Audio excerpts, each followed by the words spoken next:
કે જ્યારથી આપણા અભ્યાસક્રમમાં આપણી માનસિકતા પશ્ચિમી સંસ્કૃતિની ગુલામ થઈ ગઈ છે, ત્યારથી આપણને આપણું ગૌરવ, આપણને આપણું વિજ્ઞાન ઘણું આપણને નબળું દેખાવા લાગ્યું છે.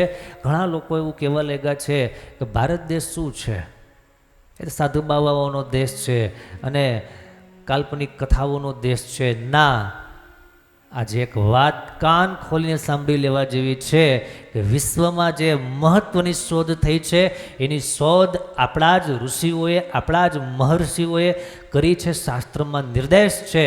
3 વાત કરવી છે.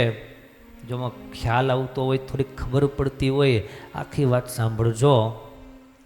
આપણે ઇલાસ્ટિસિટી એટલે કે સ્થિતિસ્થાપકતા, ઇલાસ્ટિક, ઘણી વખત આપણે શબ્દ વાપરો છે. આપણા કપડામાં ઇલાસ્ટિક વાપરવામાં આવે. એ ઇલાસ્ટિસિટી જે સ્થિતિસ્થાપકતા છે, ગુણધર્મ ભણાવવામાં આવે છે અને ભણવામાં એવું આવે છે એની શોધ રોબર્ટ હુકે કરી. ઈસવીસન 1660માં શોધ કરી અને 1667માં સિદ્ધાંત રૂપે એમણે રજૂ કરી, જેને હુકનો નિયમ તરીકે ઓળખવામાં આવે છે.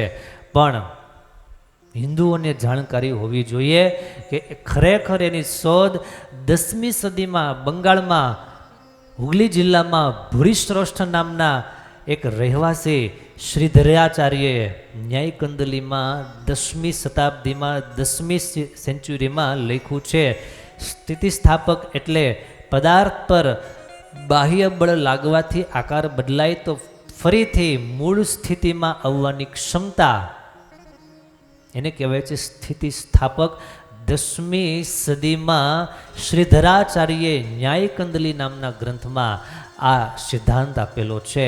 જ્યારે પશ્ચિમી દુનિયા 16મી સદીમાં 1660ની વાત કરે છે ને હું તમને વાત કરું છું કે 10મી સદીમાં આચાર્યએ આ વાત લખી છે. પશ્ચિમી માનસિકતા અને એની ગુલામીના કારણે આપણને માત્ર એવું છે કે ગુરુત્વાકર્ષણની શોધ કોણે કરી? તમારા ઘરમાં તમે યુવાનીને પૂછશો ભાઈ આ ગ્રેવિટીની શોધ કોણે કરી, એટલે તરત કહે છે ન્યૂટન સાહેબે, સર ન્યૂટને. પણ હકીકત એવું છે કે ન્યૂટનથી હજારો વર્ષ પહેલાં, લાખો વર્ષ પહેલાં પ્રશ્નોપનિષદના ભાષ્યમાં અલગ અલગ ઉપનિષદો છે, એમાં એક છે પ્રશ્નોપનિષદ.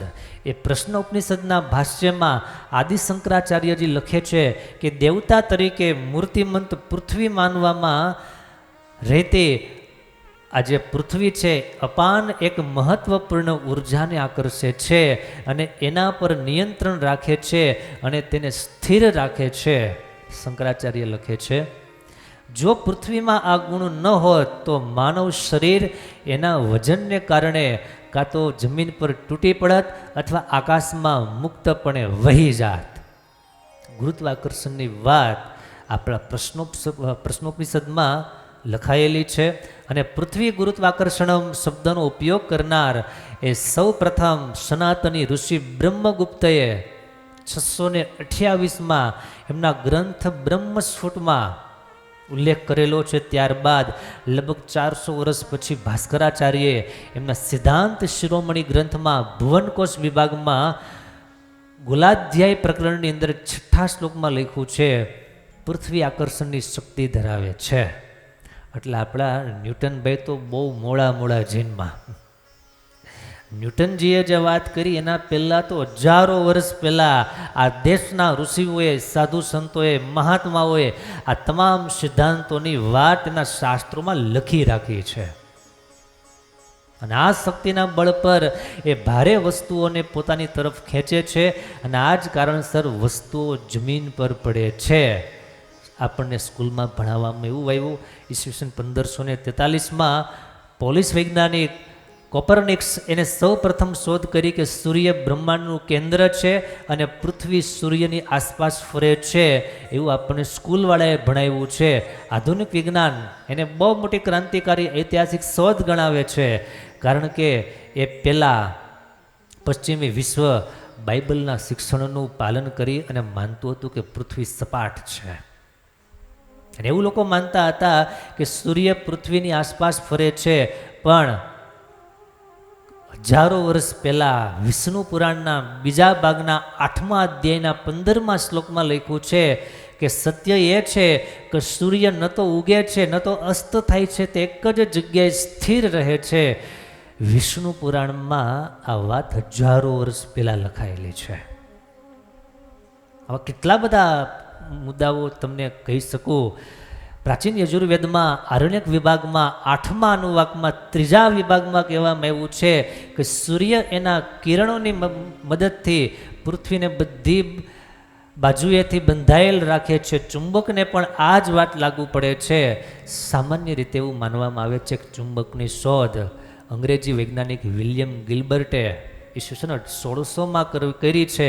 પરંતુ ગિલબર્ટના જન્મની પહેલાં 500 વર્ષ પહેલાં રસાયણશાસ્ત્રમાં ગ્રંથ રસાયણોમાં 40મા અધ્યાયમાં 21મા શ્લોકમાં માત્ર ચુંબકના ગુણધર્મોનું સામાન્ય વર્ણન નથી, પણ 3 મુખ ધરાવતા 5 પ્રકારના વિવિધ ચુંબકો, 3 રંગોનું વર્ણન કરવામાં કેટલું ડિટેલિંગ આપેલી છે.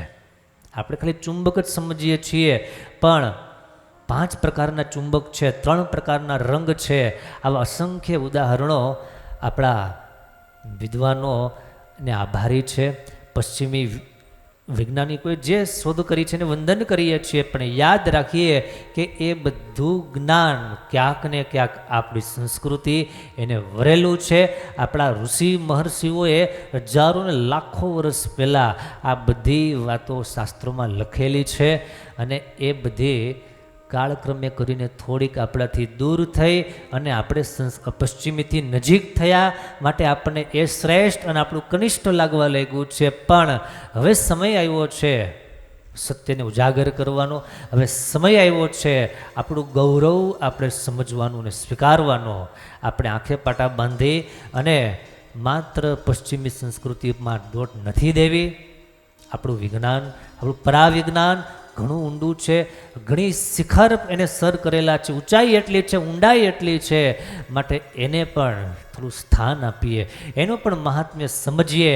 એના રચયિતા, એના પ્રવર્તક, એના લેખક, એના સંપાદક, એને પ્રકાશિત કરનારા એને મહત્ત્વ આપીએ, જેથી કરીને આપણું જ્ઞાન, આપણી સંસ્કૃતિ, આપણો ધર્મ આજની ભાવિ પેઢીના માઇન્ડમાં બરાબર સેટ થઈ શકે. અને એ માત્ર ભૌતિક વિજ્ઞાન પૂરતા નહીં, આધ્યાત્મિક વિજ્ઞાન સુધી, એની ઊંડાઈ સુધી લઈ જનારા છે. કારણ કે શાંતિનો મહામાર્ગ ભૌતિક વિજ્ઞાન નથી, શાંતિનો માર્ગ છે આંતરિક વિજ્ઞાન, આંતરિક શક્તિ, આંતરિક જ્ઞાન. એ આંતરિક શાંતિનો સાચો રાજમાર્ગ છે. ભૌતિક વિજ્ઞાન જેટલું વધતું જાય છે એટલા દુનિયામાં ક્લેશ, કજિયા અને કંકાસ વધતા જાય છે. એટલા કજિયા અને કંકાસ વધતા જાય છે. માટે આટલી વાત પૂરતી છે. આજે ફરી પાછી ક્યારેક એના પર વાત કરીશું. પણ આજને ગુરુત્વાકર્ષણનો ટોપિક જોયો, સૂર્યની ગતિનો ટોપિક જોયો, ચુંબકત્વ શક્તિનો ટોપિક જોયો, સ્થિતિસ્થાપકનો ટોપિક જોયો. આ બધા જ મુદ્દાઓ, આ બધા જ નિયમો, બધા જ સિદ્ધાંતો આપણા ઋષિ મુનિઓએ હજારો વર્ષ પહેલાં કીધેલા છે. આપણે ગ્રંથના નામ, ગ્રંથના અધ્યાય, શ્લોક નંબર સાથે રજૂ કર્યા છે. જોવા હોય તો જોઈને નક્કી કરજો, અને સાંભળીને નક્કી થતું હોય તો એનો સ્વીકાર કરી અને આપણે આપણું ગૌરવ અનુભવજો.